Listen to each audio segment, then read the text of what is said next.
আজকে একটু আগে বিশালগড়ের যে বিভিন্ন উন্নয়নমূলক প্রকল্পের যে ভার্চুয়াল যে ভিত্তিপ্রস্তর স্থাপন একটু আগে আমরা এটা সাক্ষী রইলাম এবং সেই উপলক্ষে আজকে বিশালগড় টাউন হলে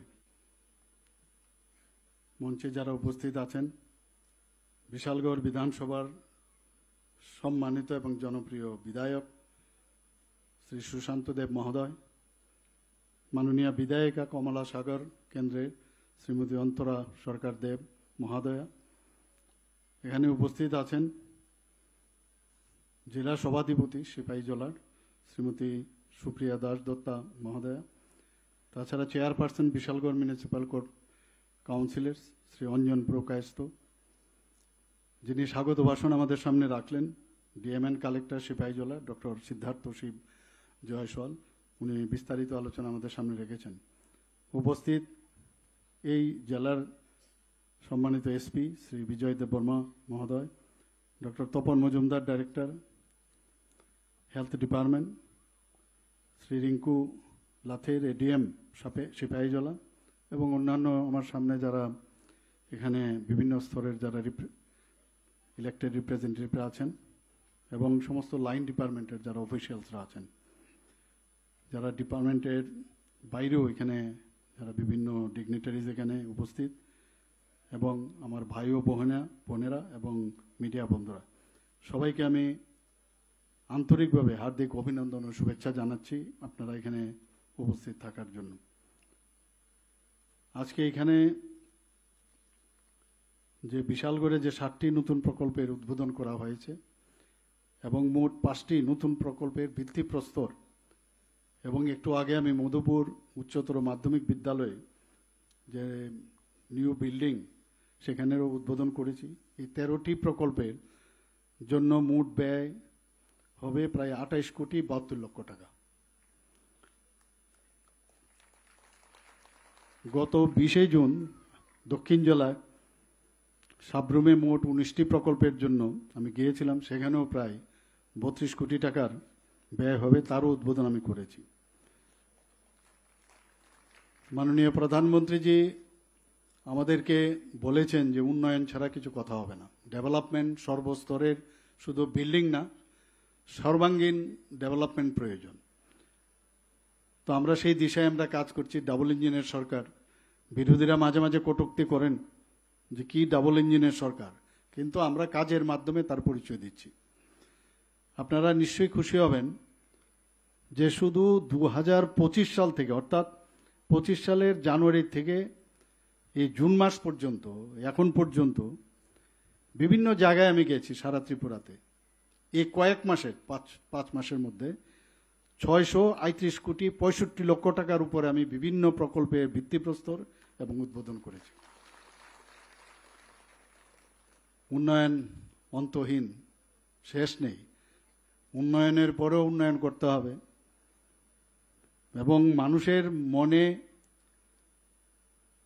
যে চিন্তাধারা যে উন্নয়ন কীরকম হয় সেটা আমাদের যশস্বী প্রধানমন্ত্রী নরেন্দ্র মোদীজি আমাদের দেখিয়েছেন। দেশ এইভাবে উন্নতি করতে পারে, দেশ এইভাবে চলতে পারে, 2014 আগে কিন্তু আমরা সেটা বুঝতে পারিনি। অটলজি আমাদের দেখিয়েছিলেন এবং উনার পরে আমাদের মাননীয় প্রধানমন্ত্রীজি এখন আমাদের দেখাচ্ছেন। সেটা সুরক্ষার প্রশ্নেই হোক, সেখানে স্বাস্থ্যের বিষয়ে হোক, এগ্রিকালচারের বিষয়ে হোক, স্পোর্টসের বিষয়ে হোক, সর্বস্তরে, এআরডিডি ডিপার্টমেন্টের হোক, সর্বস্তরে উনি আমাদের দেখাচ্ছেন কিভাবে দেশকে চালাতে হয়। আমরা জানি উনি যখন 13 বছরের জন্য উনি মুখ্যমন্ত্রী হিসাবে গুজরাটের কার্যভার উনি সামলিয়েছেন, গুজরাটের যে অবস্থা ছিল তখন এবং গুজরাটে অনুর্বর জায়গা ছিল, সেই জায়গায় উনি গুজরাটকে একটা মডেল স্টেট উনি তৈরি করেছেন।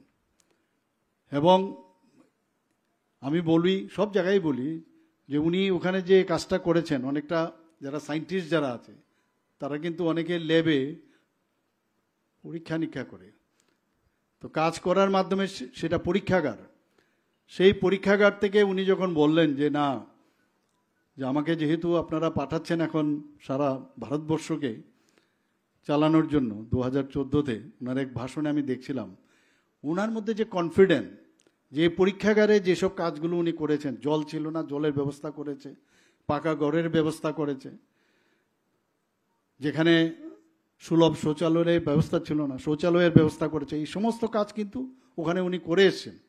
এর জন্য ওনার মধ্যে যে কনফিডেন্স যে আমি ভারতবর্ষকে সেইভাবেই আমি তৈরি করব, এবং সেটাই উনি করেছেন। আজকে আমরা সবাই আনন্দিত, খুশি যে 2022-এ উনি ডিক্লেয়ার করেছিলেন অমৃতকাল, অর্থাৎ 2022 থেকে 100 বছর যখন পূর্ণ হবে 2048 পর্যন্ত এই যে অমৃতকাল, আমাদের বিকশিত ভারতের উনি ডাক দিয়েছেন। আমরা কিন্তু এই বিকশিত ভারত কি হতে পারে, আমাদের যে লাস্ট মাইল, আমাদের যে রাজ্যের এবং ভারতের শেষ প্রান্ত পর্যন্ত যারা নাগরিকরা আছেন তাদের আর্থসামাজিক উন্নয়ন, সর্বস্তরের উন্নয়ন, সেই দিশা মাননীয় প্রধানমন্ত্রী যে কাজ করছেন, আমরাও সেই দিশায় আমরা কাজ করছি। আমাদের যে অগ্রাধিকারের যে বিষয় সেগুলো আমরা, যেটা আমি একটু আগে বললাম, শিক্ষা, স্বাস্থ্য, যোগাযোগ এবং জনজাতিদের যে সামগ্রিক উন্নয়ন, সেই দিকে আমরা নজর রাখছি। এবং সেলফ রিলায়েন্স, স্বনির্ভরতা,